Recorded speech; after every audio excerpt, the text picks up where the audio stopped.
Hello, my name is Kelly Anderson-Dierks, and I'm going to be giving you a presentation today on our final consulting project for DBA 811, Organizational Development and Change with Dr. Raj Beeke. So my final consulting project will be looking at the Augsburg University Athletic Department and really diving into the way it does departmental scheduling. Right now the department has 22 varsity intercollegiate sports, 3 primary on-campus facilities, as well as a variety of off-campus facilities. The current process can best be described as a first-come, first-served process. The current head coaches have a great amount of freedom and flexibility in the way in which they schedule. Their schedules are then brought to the scheduler, and essentially whoever gets in first essentially has it reserved. Right now, from my interviews conducted with folks on campus, that including 8 head coaches, the sports information director, the person in charge of game management, as well as the main scheduler within our athletic facilities department and the director of athletics. In conversations with all of those folks, it does seem, in feedback from the coaches of that group, that they are working well with their opposite gender counterparts. So what that means is essentially the men's and women's hockey coaches are working well together. However, there are things that are being heard from the support staff that there's a possibility that we could do scheduling in a better way. All right. So as far as, are we ready for a change, in looking into the OD models, really looked at Kurt Lewin's force field analysis. And so right here we've got where we're at, our current status quo, our current level of performance, the way in which we're doing things. And then over here we've got a higher level of performance, a possibility of something that is perhaps a more complex way of doing scheduling than we're currently using. In the past, we've had driving forces of facility challenges. I mentioned that this facility, very landlocked urban university, only has 3 primary on-campus facilities, that being a gymnasium, an ice rink, and then an athletic field, all of them shared by multiple teams. In addition, at the Division III level, there are a limited number of support staff that can really oversee and support all of these events. So for many years, those folks have kind of had a nagging feeling of, hey, could we do this better? I think there might be a better way to do this. However, the restraining forces that are present have been strong enough that there has not been a drive for change yet.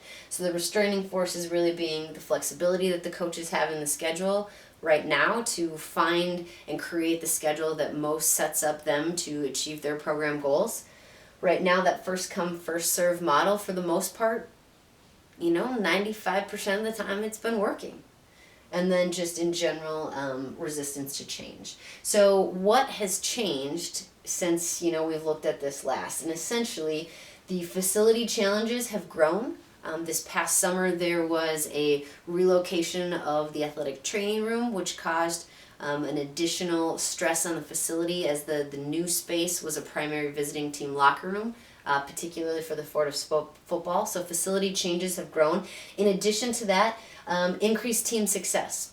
So over the past 10 years, there has been more and more teams that are continuing, winning, continuing on to postseason play. And what that has done is extended the season, sometimes 1, 2, even 3 weeks longer than it had been done in the past. And so that really puts an impact on the schedule when teams are playing sometimes up to 3 weeks longer. Additionally, a new driving force that will be coming to play in the year to come. St. Thomas will be leaving the league in 2021. St. Thomas is a school that has historically been at the top, historically a school that hosts a lot of postseason events. And so with them leaving the league, there will be additional opportunities for Augsburg to be hosting postseason competition, which would put additional strain on the limited facility and support staff that are currently in place. So my analysis from the force field model is that the driving forces finally are at a point where they are overwhelming the restraining forces, and it is a place in which change can be possible. So when I look at that on top of, I wanted to take a look at Dr. Mary Lippitt's model for complex change. And what that says is basically, if you got to have vision, you need skills, you need incentives, you need resources, and you need an action plan. When you got all 5 of those things, you're going to get change.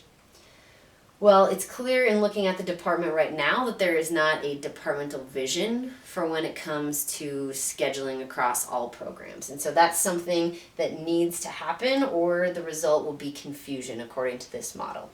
Additionally, if you do not have an action plan, specific steps laid out, even if you do have a vision, you're not going to get there. And what's essentially is going to happen is you're going to have some false starts. And so really wanting to be cognizant of how that will play out if an action plan is not articulated and well thought out. And then lastly, the other one that comes to play is incentives. So we'll get into stakeholders in a little bit, but there is one key group within the stakeholders that really needs to be incentivized to be able to see this change be successful. The other equations that are not listed up here involve skills and resources, and I've deemed that in this particular context, the department has what they need in those two areas to be able to implement change. So really focusing in on the vision, the action plan, and the incentives is what the department is going to need to do to be able to be successfully implementing a scheduling change. The vision that I'm presenting for Augsburg when it comes to scheduling is this. The Augsburg University Athletic Department scheduling process allows coaches the flexibility to build a schedule that most benefits their program while maintaining sport and gender equity and respecting the support staff that make these events possible. So this is really combining the three big pieces that I took away from my interviews. The first one is that the coaches, number one, across the board, value freedom and flexibility. We want to acknowledge that their programs are in different places. Some of them are trying to create a schedule that allows them access to the national championships. Others are trying to create a schedule that gives them wins. And so wherever they're at and whatever they need, we want to create them flexibility to do that. The other parts, sport and gender equity. As the institution's athletic Title IX officer, that's an important part of who we are and what we stand for, and we need to say that in writing. Additionally, the last piece, in talking with the support staff, when it came to how we do things now, really what was missing or what we could do better is essentially a respect for the support staff that make these events possible and really giving them a chance to weigh in if there are issues that are coming up with the schedule and how we could maybe do that better. So from that, in addition to a vision, we wanted to create some scheduling principles. And so talks a little bit about what our priorities are. So really winter sports having priority over fall sports, having a priority over winter sports having a priority over spring sports. A couple of the items here on this list are things that we currently do in practice, however, have not been put in writing. And as we have new coaches coming in, being able to really articulate some of these things will be of benefit to those individuals. So we have traditional season having a priority over the non-traditional season. Conference games will have priority over non-conference games. So really spelling out some of these things. When it comes to the support staff that we talked about in the vision, really trying to prevent overlapping events so that we can do those things as best as possible without stretching those folks too thin. When it comes to student-athlete well-being, one of the principles here listed is that we really want to avoid Sunday contests. As far as their well-being, we believe as a department that it's best to give them a day off. Right now the NCAA rules say they have to have a day off, but it doesn't say what that day is. And so really wanting to put that on a weekend day so that they get an actual day where they don't have class as well as an athletic priority. And so really trying to avoid Sunday contests. We also would prefer to avoid Monday contests when possible, because if you schedule on a Monday, you're probably going to practice on a Sunday, and that's going to take away their opportunity for that day off. Again, we've had department no play dates that we do not want you scheduling contests for what we believe are departmental initiatives and priorities. And so those have not been ever formally written. It's just kind of verbally passed down. And so those dates being the Hall of Fame, the Augie Awards, finals week, and commencement are days that we will not allow teams to schedule contests. There is going to be a process if emergencies happen in the spring, things get rescheduled, and so sometimes those things happen, and wanting to be cognizant of that. But those do not schedule games there. If we need to move, we'll be flexible, but there'll be a process to do that.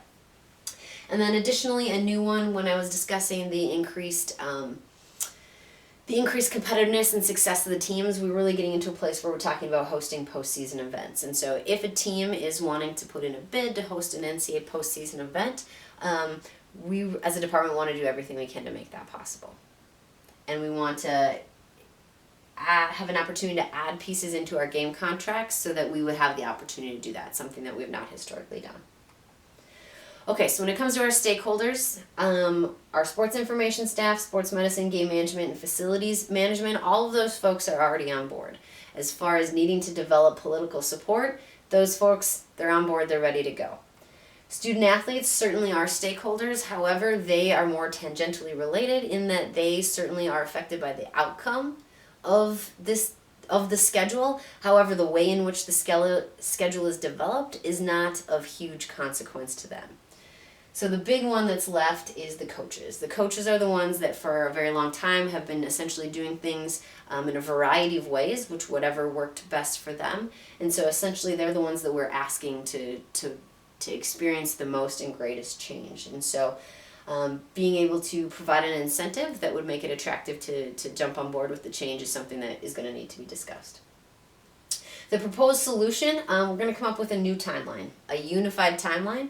We're going to bring coaches and support staff together to a meeting and really to create a combined live calendar that will allow us to find issues with the schedule earlier in advance before things are finalized, so that if there is an opportunity to move games to different dates, different times, we do that, and that we're not needing to overlap events if at all possible. Any schedule is not going to be considered final, and no game contracts will be sent until that joint meeting in which everyone has a chance to weigh in. And then additionally, a piece that needs to be added, something that is not functioning perhaps as well as it could right now, is when we have our schedules finalized, when changes or additions to those schedule occur, what is the process to do that? And so really having talked through some of the folks about the different sign-offs that would need to happen just so that everyone has had a chance to weigh in, that's something that would be recommended as well as part of the proposed solution. As far as managing the transition and really sustaining momentum, that head coach support is going to be crucial. Really a need to stick to the vision and the principles that were outlined in previous slides. Need to really do a good job communicating the rationale for this change to the head coaches. That will be of the utmost importance. As far as the budget for this change, the comprehensive budget is pretty simple. Long term, I actually do predict a possible cost savings. Outside freelancers, people that we're having right now to pay to cover events will likely not need to be there in the future.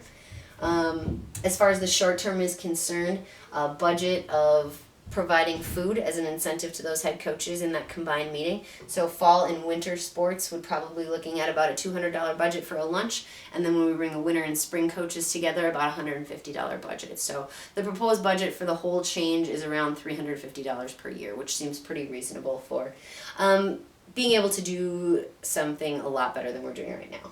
As far as conclusions, right now my conclusions are that the driving forces have now surpassed the restraining forces, and so it is now the right time for change. This change is going to allow for departmental collaboration as well as coordination. The change is going to streamline our game contracting process and hopefully eliminate or minimize overlapping events, which is going to reduce the current burden on our support staff. Coaches, it's going to be important to note, are still going to be empowered to create the schedule that allows them the best chance to achieve their program goals. However, they're just going to have to understand that their timelines to create that schedule may need to change for what is in the best interest of the department. So that is my conclusion. Thank you very much, and go Aggies.